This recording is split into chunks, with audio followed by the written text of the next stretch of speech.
A brief trigger warning.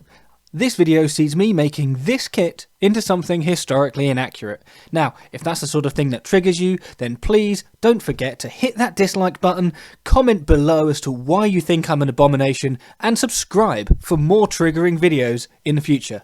For everyone else, let's hit the intro.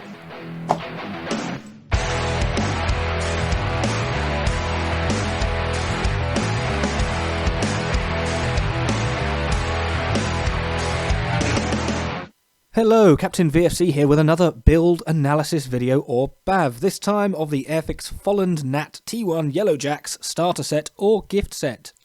We're going to have a little look inside the box first, where we find two light grey plastic sprues, including two pilots, which is interesting for an Airfix kit. And we have one with the wings on it and bits of the interior. And the second one has the fuselage halves and various other details such as the tailplane, the seats, and the external fuel pods, which are not needed on the Yellow Jacks one. They're the only optional extra here that it tells you not to use. But as we're going to find out, I'm not making this as per the kit per se.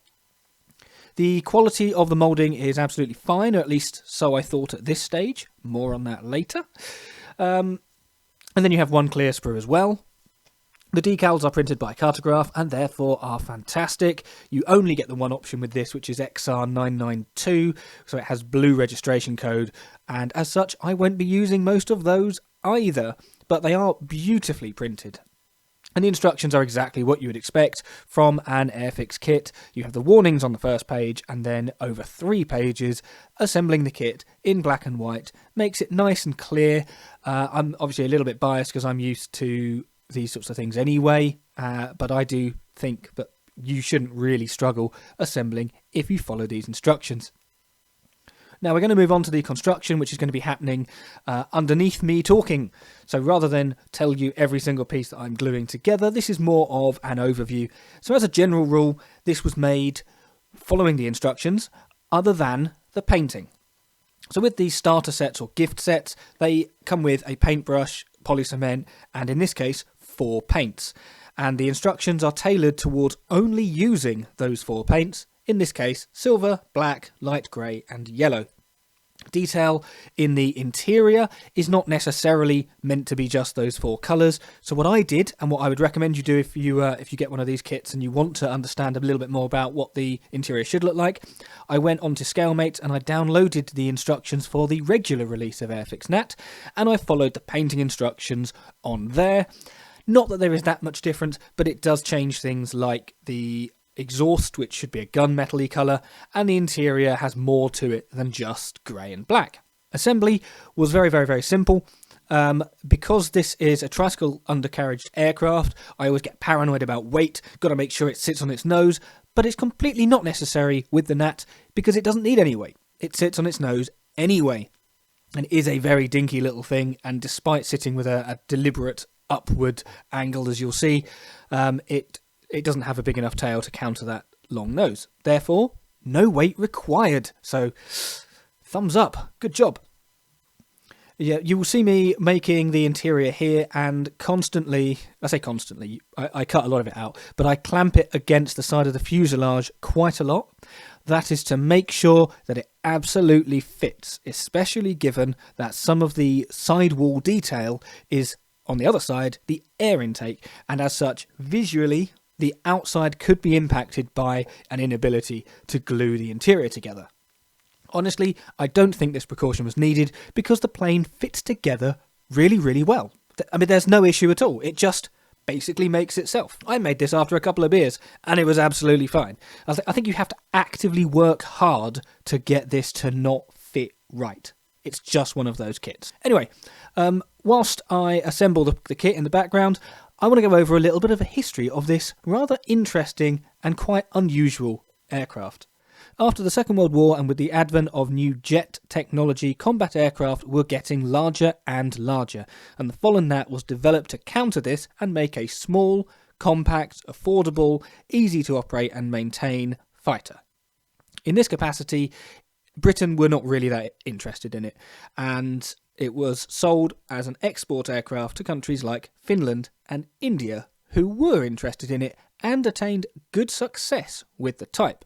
So much so for India that long after the Folland Company had been swallowed by Hawker Siddeley and eventually would become BAE, but long after the Folland Company had gone, the Hindustan Aeronautics Limited adapted the type to become the Ajit and then built more of them.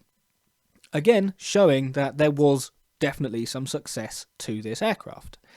The RAF, however, only used it as a trainer, where it was built as the T1 and used in training service for a good couple of decades, and achieved fame as part of the Yellowjacks display team, who later became the Red Arrows. The Gnat was withdrawn from RAF training service in 1978, but did stay until 1979 with the Red Arrows, when it was replaced by the BAE Hawk, the basic type that they still use to this day. The fact that the Gnat, in its 20 years of operational service with the RAF, is quite a limited subject, the T1. The fact that it was a successful fighter for other countries is kind of what inspired this build. Also, the Gnat is quite an easy kit to get hold of, it's inexpensive, and so I wanted to do something a bit different. Anyway, that was jumping ahead a little bit. I painted the interior number 64 light grey and picked out the seats in a dark green, and I'm now picking out some of the panels in black. All of this was given a wash of dark grey, a contrast paint from Citadel, and that really toned it down, and it actually now looks more like the black scheme of RAF fighters of the day. Again, that was kind of deliberate. And as you can see here, I'm afraid all model making has been suspended as an ageing tabby cat has decided it is time for cuddles. Sophie, move. Yes, get off. Come on. Down you get. So next I'm drilling out the holes on the underside of the wings for the external fuel tanks. This is not part of the Yellowjacks kit. The Yellowjacks did not have, as far as I'm aware, did not have these extra fuel pods. Certainly the kit does not model them. But here I've just drilled them out with a small drill bit and tidied it up with a knife to get rid of some of the edges. And now that the interior is dry, I'm putting the instrument panel decals on the control columns. On the control columns? They're not on the control columns, they're on the instrument panel bit. I don't know what you call it. I'm putting the decal on, basically. What I'm trying to say is I'm doing the thing that you're watching me do. So there's just one decal on for the front and one decal for the back. There's no side decals or anything. All of that is moulded on detail, but I think you get a decent result from it. And then the main undercarriage is assembled. It's in a little pocket, a little sort of pod thing, and I stuck the leg onto the pod, and then that goes inside each fuselage half. There it is with the other one, before the fuselage is finally stuck together. So I'm just scraping away, removing some of that paint, because the Revel contactor works better if it doesn't have to melt paint first. And then that is just simply glued in the side. I already know that it fits because I did lots of dry fitting, clamped it several times, made sure that everything was going to fit.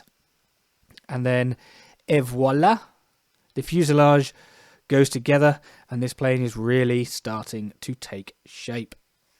You then see me gluing in those pods that I mentioned earlier. I don't really know if pod's the right word, but it's kind of what they feel like. They kind of look poddy. I would recommend painting them before going much further. I didn't do that, and it proved a bit of a pain in the backside. A little bit of overspill that you'll see later when I did get around to painting it, but yeah, never mind. Then the bottom of the wings simply goes onto the one-piece top wing. That is clamped in place.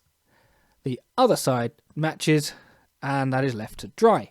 The fuselage can now finally be stuck together. Clearly I was just clamping it. I fooled myself. I thought I'd glued it together. I even warned people, warned you that I'd done that, and still fooled myself. And then the clamps are just there for me to tie everything down whilst I get the tape out, and then neatly secure it and leave that to dry. And now that the fuselage is not going anywhere, the wing can be glued on top just like that and left once again to set before the horizontal tail surface can be added on either side. This is then carefully lined up to make sure everything is square, and the exhaust goes, or I suppose it's an exhaust, the poop chute goes in the back, and everything is left to dry. Interestingly, at this stage, it was balanced perfectly. It was just sitting on its wheels, not on its nose, not on its tail. It was just sitting on its main undercarriage leg. Very impressed. Anyway, there's then this little centerpiece. This is I think one bit that needed a little bit more skill. It liked to sit itself in a little bit deep, so I was just prying it with a knife to make sure that it didn't sink down and that it was flush to the underneath of the fuselage. And then we're moving on to the painting. Now, I am using a standard RAF modern jet set from Hataka, entirely brush painted because this is meant to be a nice, easy build. The only thing that I didn't include was actually a little bit of filler to get rid of what I assume is the pitot tube on the underneath of the nose. You'll see why shortly. But we are painting the underneath a kind of the RAF light aircraft grey, and the top is then the extra dark sea grey, before being camouflaged with RAF dark green. That's right, I'm painting it like a fighter anyway. There is some precedent for this. One of the preserved Gnats has been in a similar sort of colour. I quite liked it, and therefore thought I would do it, and that's all you need. Putting the decals on. Keen plane fans may notice that this is actually a Meteor. It's got the registration from the Airfix Meteor. There we go. I don't care. And if you care, tough. It's my plane, not yours. Then the paint is removed from around the cockpit so that I can glue the canopy on. I am being daring here, using contactor on the canopy. If it runs, it destroys the canopy. I am aware of that. I'm a risk taker. What can I say? I'm clearly a renegade. Now, to be fair, as long as you're careful, it's not really a problem. And I've done this enough times, and I'm prepared to take that risk, and that 1 in every 50 kits might end up with a slight glue mark on it. And in this case, I didn't, so it was fine. Now, the final assembly I didn't actually film for whatever reason, but I put the undercarriage leg doors over the undercarriage legs, painted the wheels, put the wheels on, and then came across the only issue that I found with this kit, and that is the nose wheel. For whatever reason, probably a short shot, it didn't seem to have the mounting bits. So it goes down, the nose leg goes down, and then it has a T-shape for a nose wheel on both sides, the port and starboard, and it did not have that bit. It just wasn't there. The part was missing it. As such, I improvised with a paper clip, which I used as an axle, and then I just super glued that onto the leg because you can't see it, because one, it's really small, and two, it's in between two wheels anyway, so you'd have to turn it upside down and look at the nose wheel structure to find that. Like I say, think this was because of a short shot. I'm not 100% sure. Either way, I improvised and it came out really, really, really well. I am very, very happy with that. Also, I don't think I mentioned the pitot tube going on the starboard wing, which is just there to make it look a little bit more like an F1. I didn't really want this great big thing sticking out the nose like a T1. It's a little bit too distinctive. So guys, you ready to see the finished product? The T1 in the colours of an F1? Boom! There we go. Look at that beauty. Tell me what you think. Is this the sort of thing that would interest you? Do you just make planes in different colours because you want to see what they look like, whether they were real or not? There is some historical basis for this, given that one of the preserved ones has been in a similar sort of camouflaged colour. But really, I just wanted to make a kit that I know is fun. I know it's easy. You're quite limited by what colours you can do, and I just wanted to do something a little different. I will undoubtedly make more Gnats in the future, so it's nice to have something a little bit different. So yeah, like I say, let me know what you think in the comments below. Like, subscribe if you haven't already, and follow me on Twitch if you're interested in watching me make this sort of thing live. And we'll end with a little slideshow of this and some other Gnats. So until next time, thanks for watching.